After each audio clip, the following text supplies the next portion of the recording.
শেষ আমাদের মধ্যে থেকে কে জানি না যে আগামী রমজান তাদের নসিবে কি হবে না, জুটবে না বা আসবে না।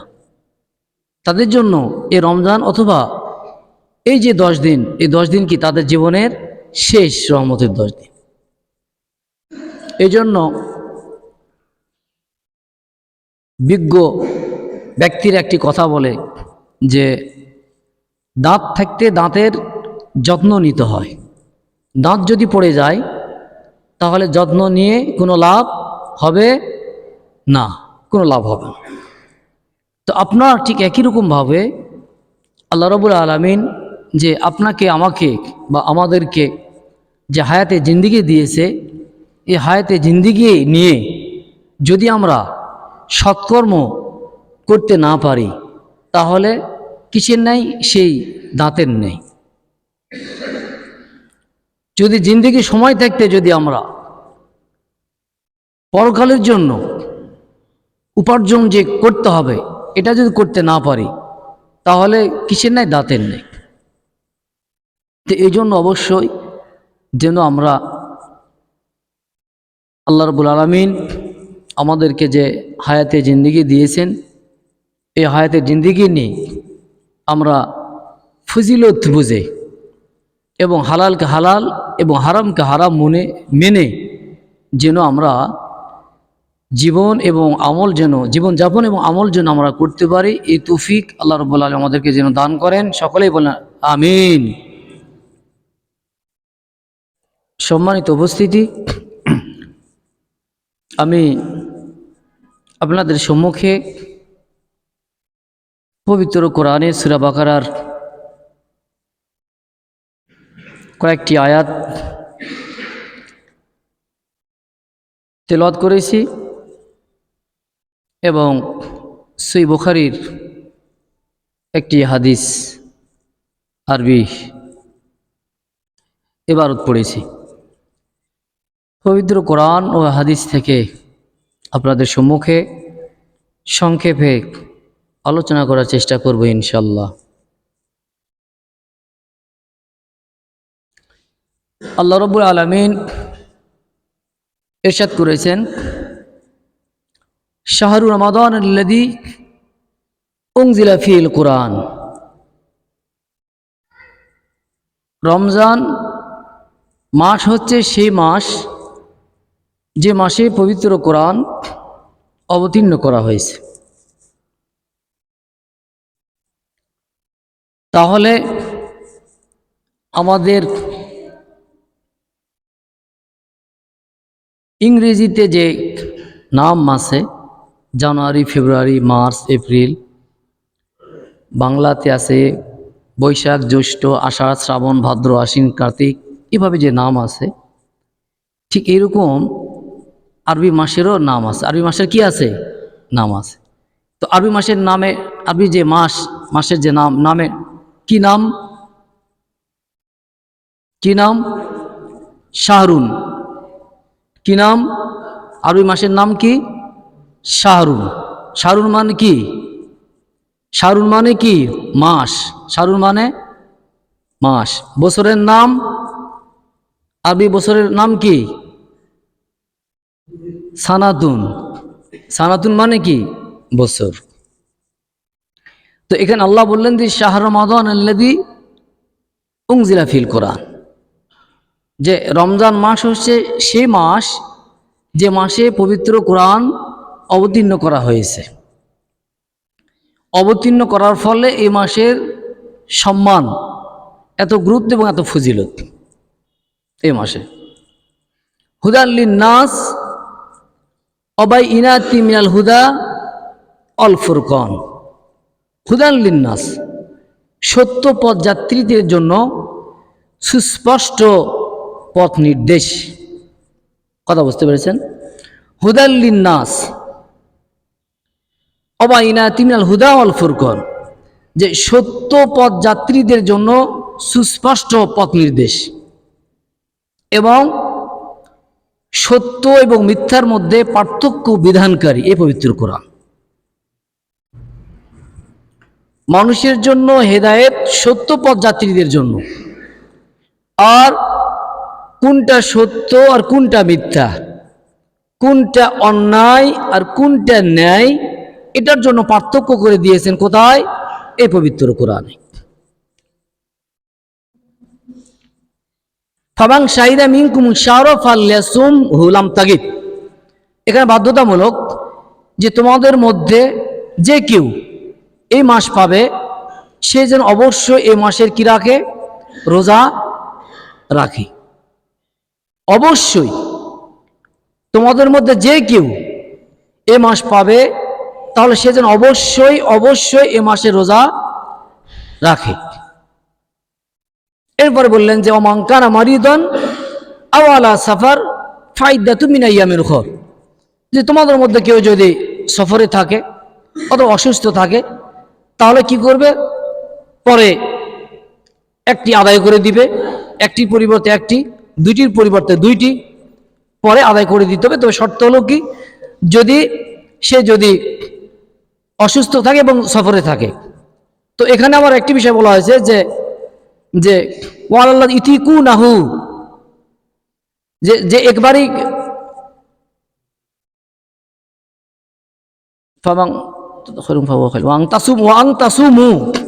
মানে যে ব্যক্তি, উপরে বলা হয়েছে যে একবারই যে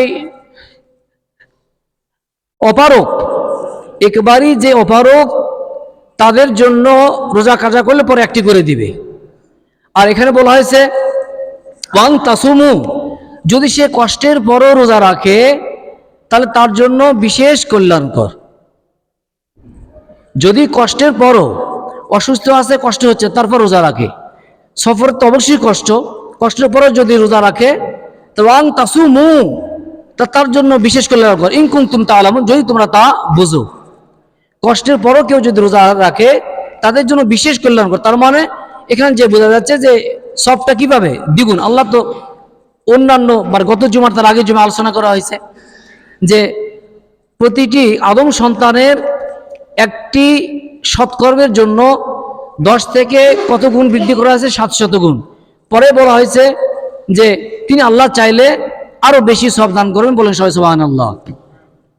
তাহলে কোনো ব্যক্তি যদি সফরে থাকে অথবা অসুস্থ থাকে, কষ্টের পরও যদি রোজা রাখে তাহলে তার জন্য বিশেষ কল্যাণকর। ইন কুনতুম তা'লামুন, যদি তোমরা তা বুঝো বলা হলো। এই জন্য নিচের আয়াতগুলোতে এখানে বলা হয়েছে যে সফরে এবং অসুস্থ যদি থাকে। পরে আয়াতে বললেন যে ইরিদুল্লাহ বিকুমুল ইসরা আলা ইরিদু বিকুমুল উসর, যে আল্লাহ তোমাদের জন্য বিধান সহজ করতে চান, তোমাদের জন্য জটিলতা করতে চান না, জটিল করতে চান না বা জটিলতা করতে চান না। ইরিদুল্লাহ বিকুমুল ইসরা আলা ইরিদু বিকুমুল উসর। পরে বললেন ওয়ালি তুকমিলু ইদ্দাতা ওয়ালি তুকাব্বিরুল্লাহ আলা মা হাদাকুম ওয়া লাআল্লাকুম তাশকুরুন, যদি তোমরা কি করো? সে আল্লাহ তাআলার নিয়ামতের কি করো? শুকরিয়া আদায় করো। যে আল্লাহ রাব্বুল আলামিন আমাদেরকে বিধান কি করে দিয়েছেন? সহজ করে দিয়েছেন। যে আমরা যদি অসুস্থ হই আমরা কাজা করতে পারবো, আমরা যদি সফরে যায় কষ্ট হয় করতে পারবো। তবে এখানেও বিধান যে বলা হয়েছে যদি কষ্টের পরও কেউ যদি রাখে তাহলে তার জন্য বিশেষ কল্যাণকর, তার জন্য কি বলা হয়েছে? বিশেষ কল্যাণকর।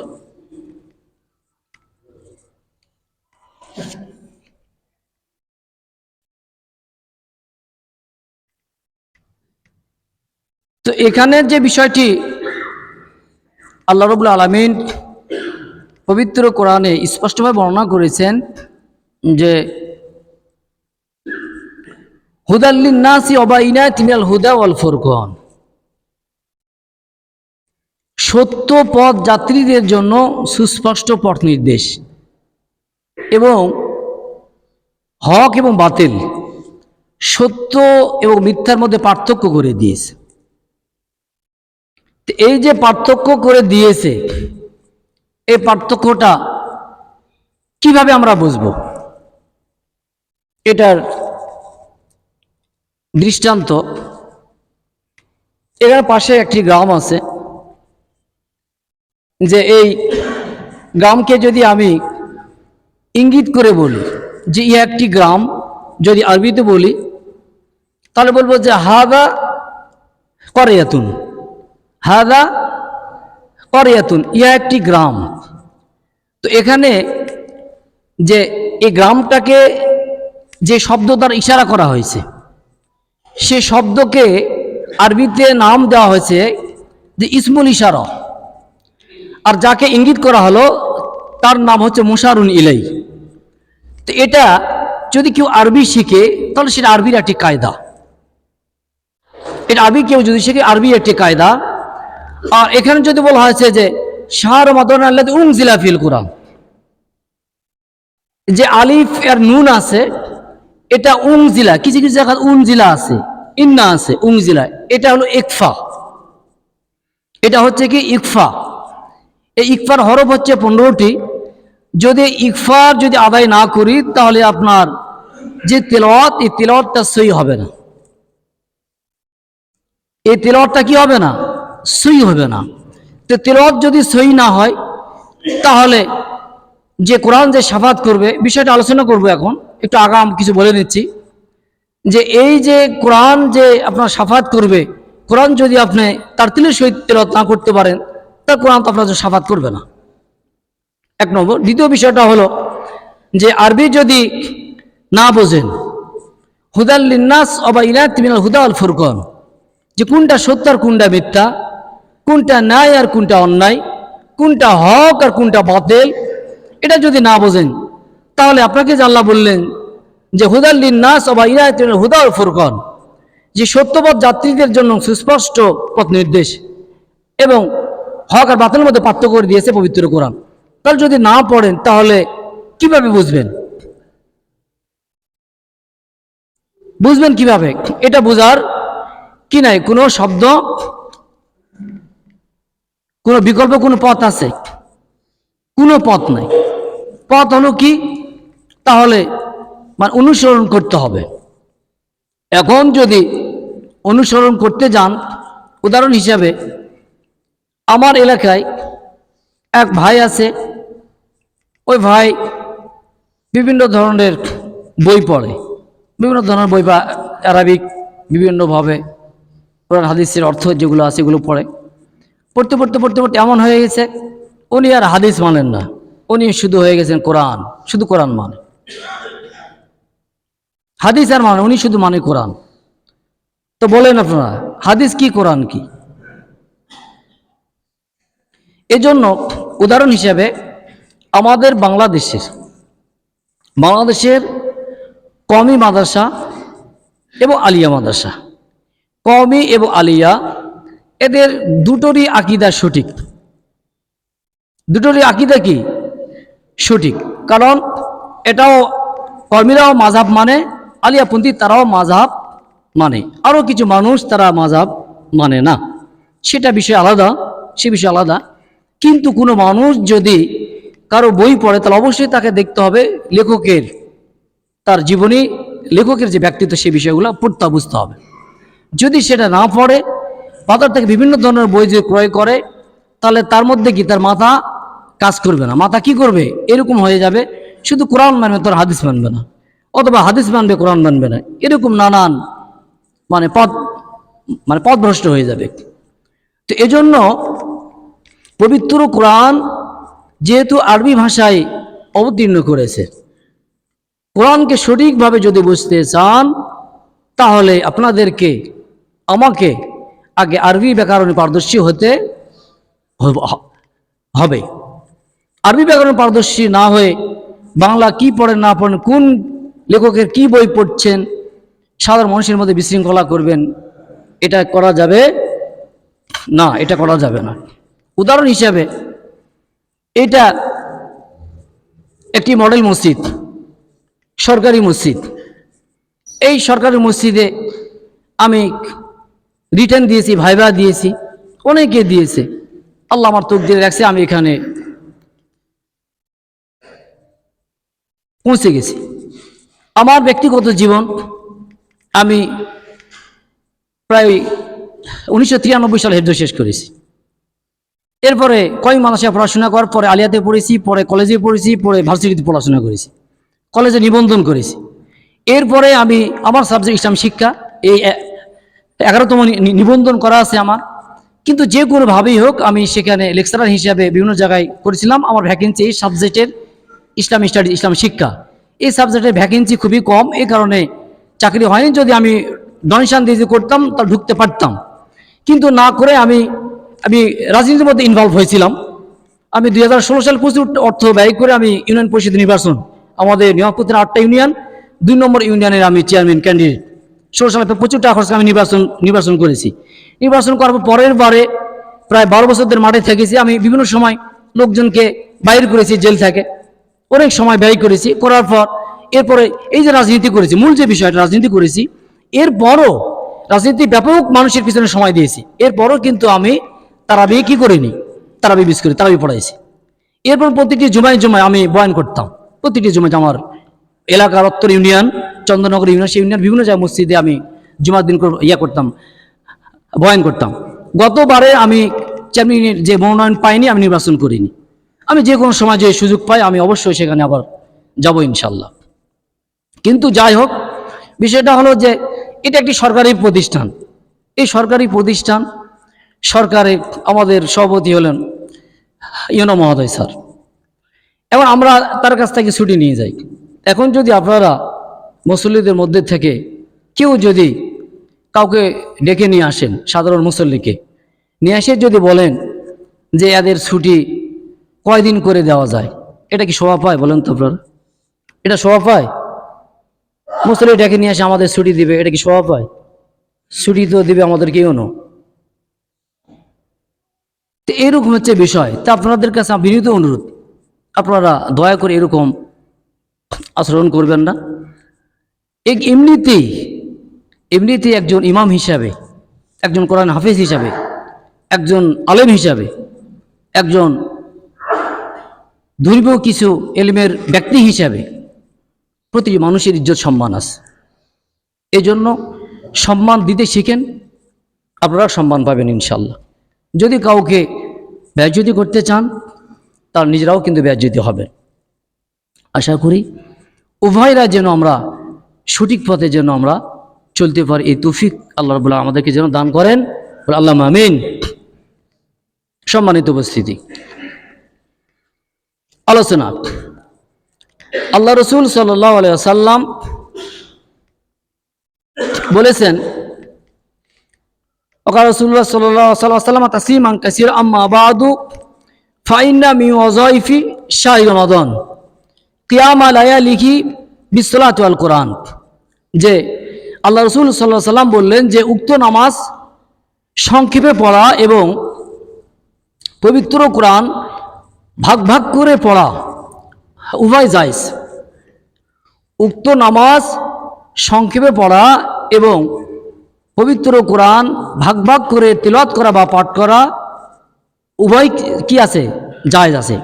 তবে হ্যাঁ, কোনো প্রকার সংক্ষেপে করতে গিয়ে কোনো প্রকার যেন নামাজ এবং তিলাওয়াতের যেন কোনো প্রকার ত্রুটি না হয়, এদিকে আমাদেরকে লক্ষ্য রাখতে হবে। এরপরে আল্লাহ রাসূল সাল্লাল্লাহু আলাইহি ওয়াসাল্লাম বললেন, ইন্নাল্লাহা ফারাদা সিয়ামা রমাদান, নিশ্চয়ই আল্লাহ তোমাদের জন্য রোজা কি করেছে, ফরজ করেছে। নিশ্চয় তোমাদের জন্য রোজা ফরজ করেছে। ওয়াসানামতু লাকুম কিয়ামাহু ফামান সামাহু ওয়া কামাহু, এবং রাতের যে নামাজ, এই নামাজ আমি তোমাদের জন্য কি করেছি, সুন্নত করেছি। আল্লাহ আমাদের জন্য রমজানের যে রোজা, মানে এই রোজা করেছে ফরজ, এবং এটার যে সুন্নত, রাতের যে নামাজ সুন্নত, এই সুন্নত আল্লাহ রাসূল আমাদের জন্য কি করেছে, নামাজ কি করেছে, আমাদের জন্য সুন্নত করেছে, আমাদের জন্য সুন্নত করেছে। এরপরে বলি ঈমানা ওয়া ইহতিসাবান খরাজা মিন যুনুবি কায়ামিন ওয়ালাদাতু উম্মু, যে ব্যক্তি ঈমান ও চেতনা সহকারে এই রাত্রির নামাজ এবং কোরআন তেলাওয়াত করবে এবং শুনবে, তো তাদেরকে এরকমভাবে বলা হয়েছে যে একজন শিশু যেমন মায়ের পেট থেকে ভূমিষ্ঠ হয়, ঠিক একই রকমভাবে একজন মানুষ যখন দিনের রোজা আর রাতের এই নামাজ এবং কোরআন তেলাওয়াত শুনবে, তাহলে বলা হয়েছে যে নিষ্পাপ শিশু হয়ে যে মতন প্রসব করে একজন শিশু, ঠিক তার ন্যায় হয়ে যায়। বলেন সুবহানাল্লাহ। অকাল আলাইহিস সালাতু ওয়াস সালাম এরপরে বললেন যে মাংসামা রমাদান ঈমানান ওয়া ইহতিসাবান গুফিরা লাহু মা তাকাদ্দামা মিন যামবি, যে ব্যক্তি ঈমান ও চেতনা সহকারে কামনা বাসনা থেকে বিরত করে রমজান মাসে রোজা আদায় করলো, তার অতীতের সকল গুনাহ মাফ করে দিল। বলে সুবহানাল্লাহ। ওই একই আয়াত মানে একই হাদিস পরে আবার বলা হয়েছে অমান কমা রমাদানা ঈমানান ওয়া ইহতিসাবান গুফিরা লাহু মা তাকাদ্দামা মিন যামবি, যে পূর্বের হাদিস একই হাদিস উপরের লাইনে যেটা বলা হলো, যে ব্যক্তি ঈমান ও চেতনা সহকারে কামনা বাসনা থেকে বিরত রেখে রমজান মাসে রোজা রাখলো, তার অতীতের সমস্ত গুনাহ মাফ করে দিলেন। নিচের চ্যাপ্টারে বলা হলো যে অমান কমা রমাদানা ঈমানান ওয়া ইহতিসাবান গুফিরা লাহু মা তাকাদ্দামা মিন যামবি, যে ব্যক্তি ঈমান ও চেতনা সব আশায় রাতের ঘুম ত্যাগ করে নামাজ আদায় করলো এবং কোরআন তেলাওয়াত শুনলো, তাহলে বলা হয়েছে একই বিষয়। যদি বা উপরেরটা বলা হয়েছে ফরজ, নিচেরটা হলো সুন্নাহ, কিন্তু সুন্নাহ হলো যে ফজিলতের দিকে সমান, ফজিলতের দিকে কি সমান, ফজিলতের দিকে বলা হয়েছে যে ব্যক্তি রাতে নামাজ দাঁড়িয়ে থেকে আদায় করলো এবং কোরআন তেলাওয়াত শুনলো এবং পাঠ করলো, শূন্যতম পাঠ করলো, তাহলে বলা হয়েছে সে একই রকম ভাবে একজন মাসুম বাচ্চা যে মায়ের পেট থেকে ভূমিষ্ঠ হয় সেরকম নিষ্পাপ হয়ে যায়। বলেন সুবহানাল্লাহ। স্পষ্ট বলা হলো। এরপরে বলা হয়েছে ওয়াকাল আলাইহিস সালাতু ওয়াস সালামু সিয়ামু আল কুরআন ইয়াশফাআনি লিল আবদি ইয়াকুলু সিয়ামা আই রাব্বিক মানাতুহু তাআমা ওয়াশ শাওয়াতি বিন নাহারি ফাশাফিইনি ফিহি ওয়া ইয়াকুলুল কুরআনু মানাতুহু নাওমা। এখানে বলা হয়েছে যে ব্যক্তি মানে কাল কিয়ামতের কঠিন দিনে মুসিবতের সময় প্রশ্নবিদ্ধ যখন হবেন, ঠিক সেই সময় রোজা শাফাত করবে আল্লাহ রাব্বুল আলামিনের কাছে। কি বলে শাফাত করবে? যে হে আল্লাহ, আমাকে সেই পরিপূর্ণতা করেছে কিভাবে? পানাহার থেকে বিরত থেকেছে, স্ত্রী সঙ্গম থেকে বিরত থেকেছে, থাকার পর পূর্ণ একটি দিন একটি পূর্ণ রোজা করেছে। সুতরাং হে আল্লাহ, তার জন্য আমি আপনাকে সুপারিশ করছি, আমার সুপারিশ আপনি কবুল করুন। বলে আল্লাহ আমিন বলা হয়েছে। এরপরে বলা হয়েছে যে ব্যক্তি কোরআন তেলাওয়াত করলো, রমজান মাসে রাতের বেলা কোরআন তেলাওয়াত করলো অথবা কোরআন নামাজের মধ্যে শুনলো, ঠিক একই রকম ভাবে কোরআনও আল্লাহ তাআলার কাছে সহিহ বুখারী হাদিস আল্লাহ তাআলাকে বলবে কাল কিয়ামত কঠিন দিনে যে হে আল্লাহ, এই ব্যক্তি ঘুম ত্যাগ করে আমাকে তিলাওয়াত করেছে বা আমাকে শুনেছে, বহু কষ্ট করে শুনেছে, শুধু আমি আপনাকে শাফাত করছি আল্লাহ, সে ব্যক্তিকে আপনি কি করুন, ক্ষমা করুন আল্লাহ, ক্ষমা করে দিই। বলেন সবাই সুবহানাল্লাহ। এটা হল ফজিলত। এরপরে ওয়াকাল আলাইহিস সালাতু ওয়াস সালাম মা মিন মুসাল্লিন ইল্লা ওয়া মালাকুন আন ইয়ামিনিহি ওয়া মালাকুন আন ইয়াসারিহি, যে প্রত্যেকটি মুসল্লির ডান পাশে একটি করে ফেরেশতা থাকবে আর বাম পাশে একটি করে ফেরেশতা থাকবে। যে ব্যক্তি পূর্ণ সহকারে নামাজ আদায় করলো, ডান পাশের ফেরেশতা তার সৎকর্মগুলো নিয়ে কি কোথায় চলে যান? আসমানে চলে যায়। বলে সকল সুবহানাল্লাহ। এবং যদি পূর্ণ আকারে কোনো ব্যক্তি যদি নামাজ আদায় না করে, তাহলে বাম পাশে যে ফেরেশতা, সেই ফেরেশতা কি করে? তার সৎকর্ম বা তার নামাজ তার মুখে ছুঁড়ে মারে। নাউযুবিল্লাহি মিন যালিক, স্পষ্টভাবে বলা হয়েছে। এরপরে বললেন আসসালামু আন কওলিল্লাহি ওয়া রাতিল কুরআনা তারতিলা, যে তোমরা এমন ভাবে তিলাওয়াত করো যে খেজুরের যে বীজ আছে, খেজুরের বীজের নেই, যে একটি করে বীজ যে মতো গোনা যায়, ঠিক এইরকম ভাবে আমাদের কি করতে হবে? তিলাওয়াত করতে হবে। এরকম ভাবে তিলাওয়াতের কথা হাদিসের মধ্যে স্পষ্টভাবে বলা হয়েছে। পরে বলা হলো যে ক্বালা বাইরু তাবাইনা ওয়ালা তানসুরু নাসারাত দাখালা ওয়ালা তাহুজ্জাহু হাজ্জা শেরি ওয়ালা ইয়াকুন হুম্মা আহাদিকুম আখিরা সূরাতি, যে তোমাদের মধ্যে কেউ যেন সূরা শেষ করবে এরকম ভাবে যেন তেলাওয়াত না করে, সূরা শেষ করবে এরকম ভাবে যেন তেলাওয়াত না করে, এবং তোমাদের মধ্যে কেউ যেমন পদ্য যে মতন পড়ে এরকম যেন না পড়ে। পদ্য যেমন স্পষ্টভাবে পড়া হয় এরকম আমি পড়া যাবে না, কাটা কাটা করে বিক্ষিপ্ত আকারে খেজুরের আটির নেই, খেজুরের বিচির নেই, এরকমভাবে কিন্তু আমাদেরকে কোরআন তেলাওয়াত করতে পড়তে হবে। এখন যে মূল যে বিষয় সেই বিষয়টা হলো যে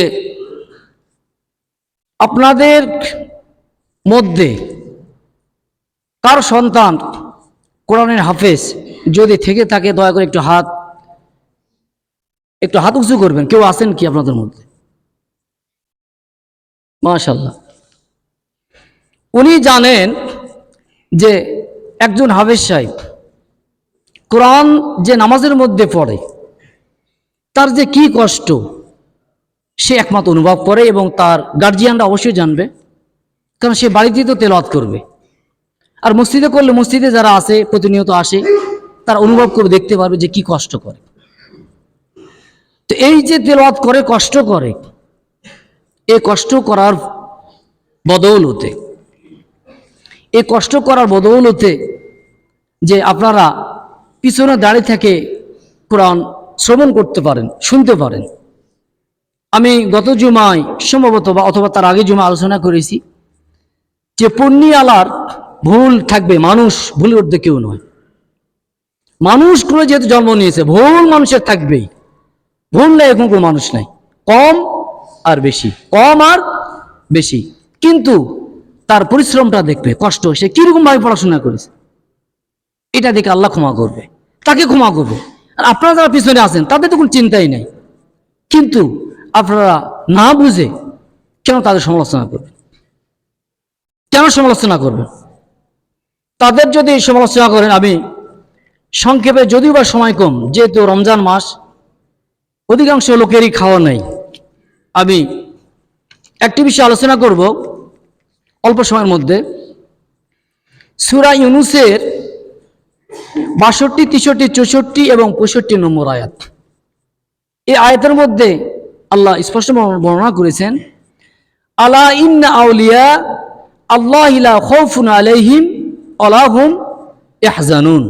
আল্লাহ বলেন যে জেনে রেখো, যারা, আল্লাহ বলছেন জেনে রেখো যারা আমার বন্ধু, আলা ইন্না আউলিয়া আল্লাহি লা খাউফুন আলাইহিম ওয়ালা হুম ইয়াহজানুন। আল্লাহ বলেন জেনে রেখো যারা আমার বন্ধু তাদের কোনো প্রকার কি নাই, ভয় নাই।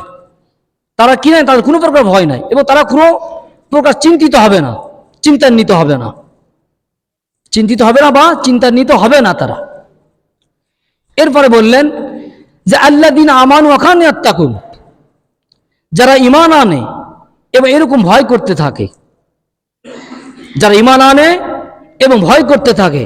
প্রথমে আয়াত হেডলাইন একটু স্মরণ রাখেন, আল্লাহ বলছেন জেনে রেখো যারা আমার বন্ধু, পরে বলেছেন যে আল্লাযীনা আমানু ওয়া কানু ইয়াত্তাকুন, যারা ঈমান আনে এবং ভয় করতে থাকে তাদের জন্য কি বলছে, লাহুমুল বুশরা ফিল হায়াতিদ দুনিয়া ওয়া ফিল আখিরাহ, তাদের জন্য সুসংবাদ, তাদের জন্য কি স্পষ্ট আয়াত, পবিত্র কোরআন সূরা ইউনূস ৬২, ৬৩, ৬৪, ৬৫ নম্বর আয়াত। আপনারা তাফসীর দেখবেন, স্পষ্ট আয়াত। অস্পষ্ট আয়াত হলে তাফসীর দেখতে হয়, অস্পষ্ট আয়াত হলে হাদিস দেখতে হয়।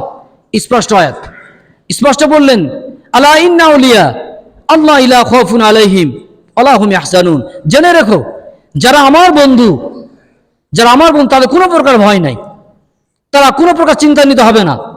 পরে আয়াতে বললেন আল্লাযীনা আমানু ওয়া কানু ইয়াত্তাকুন, যারা ঈমান আনে এবং ভয় করতে থাকে, লাহুমুল বুশরা ফিল হায়াতিদ দুনিয়া ওয়া ফিল আখিরাহ, তাদের জন্য সুসংবাদ, কখন? ইহকালে এবং পরকালে। লাহুমুল বুশরা ফিল হায়াতিদ দুনিয়া ওয়া ফিল আখিরাহ, ইহকালে এবং পরকালে।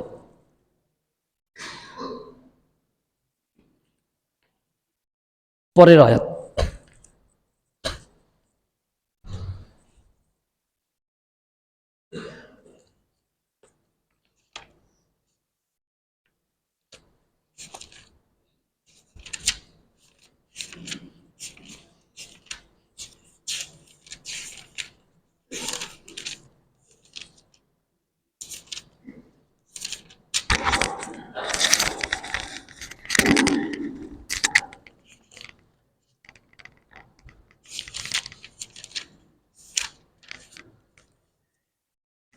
এরপর বললে লাহুমুল বুশরা ফিল হায়াতিদ দুনিয়া ফিল আখিরা, যে তাদের জন্য সুসংবাদ ইহকালে এবং পরকালে। লা তাবদীলা লিকালিমাতিল্লাহ, যে আল্লাহর যে ওয়াদা, আল্লাহর যে কথা, এই কথার কোনো প্রকার কি নাই, কোনো হেরফের নাই। লা তাবদীলা লিকালিমাতিল্লাহ যালিকা হুয়াল ফাউজুল আযীম, এটা তাদের জন্য কি মহা সাফল্য বা সফলতা। এখন প্রশ্ন হচ্ছে যে আল্লাহর বন্ধু কিভাবে হয়, কিভাবে বন্ধু হয়? আপনার যদি বড় পীর আব্দুল কাদের জেলানী রহমতুল্লাহ থেকে শুরু করে এ পর্যন্ত যত ইসলামী স্কলার, হক্কানি, মুহাদ্দিস, মুফতি যারা আছে, তাদের মধ্যে ইলম অর্জন করার পর এই জিকিরের মাধ্যমে তারা আল্লাহর বন্ধু হয়। কিসের মাধ্যমে হয়? জিকিরের মাধ্যমে বন্ধু হয়। তো সেই সমস্ত মানুষদেরকে স্পষ্ট খোলা মনে বলছি, তাদেরকে ভালোবাসতে শিখুন, তাদের বিরুদ্ধে সমালোচনা করবেন না, আপনাদের কি হবে, মারাত্মকভাবে ক্ষতি হবে। এই বিষয়টা যদি কি ক্ষতি, এই ক্ষতির বিষয়টা আপনারা সূরা হুজুরাতের বেশ কিছু আয়াত দেখবেন, প্রথম থেকে সূরা হুজুরাতের প্রথম থেকে প্রায় 5 থেকে 7টি আয়াত দেখবেন। এখানে স্পষ্ট, যদিও সময় নাই, আপনারা দয়া করে আপনারা সেখানে আয়াতগুলো দেখে নেবেন। এজন্য যদি কোনো মানুষের কে সম্মান করেন, তাহলে আল্লাহ আপনার সম্মান বাড়িয়ে দিবেন। কোনো মানুষকে যদি অপমান করতে চান, আল্লাহ আপনাকে কি করবে, অপমানিত করবেন। তো এই জন্য আমরা অবশ্যই প্রতিটি মানুষকে, আমরা মানুষ, আমাদের ভুল থাকবেই, কিন্তু ক্ষমার বিষয়টা আমাদেরকে আগে দেখতে হবে। এ বিষয়ে আল্লাহ স্পষ্ট বলেছেন যে আল্লাযীনা ইউনফিকুনা ফিস সাররা ইয়াদ-দাররা ওয়াল কাযিমিনাল গায়জ ওয়াল আফিনা আনিন নাস, যারা সচ্ছল এবং অসচ্ছল অবস্থায় দান করে, যারা ক্রোধের সময় রাগ হজম করে, আর মানুষ ভুল ত্রুটি করলে মানুষকে ক্ষমা করে। আল্লাহু ইউহিব্বুল মুহসিনিন, আল্লাহ তাদেরকে ভালোবাসেন, বলেন সুবহানাল্লাহ। তো যাই হোক, এই পর্যন্ত আমি কোরআন ও হাদিস থেকে যতটুকু আলোচনা করেছি, এগুলো যেন আল্লাহ রাব্বুল আলামিন সর্বপ্রথম আমাকে এবং আপনাদেরকে আমল করার ও মানার তৌফিক দান করেন। সকলেই বলেন আল্লাহুম্মা আমিন। সম্মানিত উপস্থিতি, 1 মিনিট কথা বলবো। সে বিষয় হচ্ছে যে আমাদের সারা দেশব্যাপী মডেল মসজিদ উদ্বোধন প্রায় 300টা হয়েছে।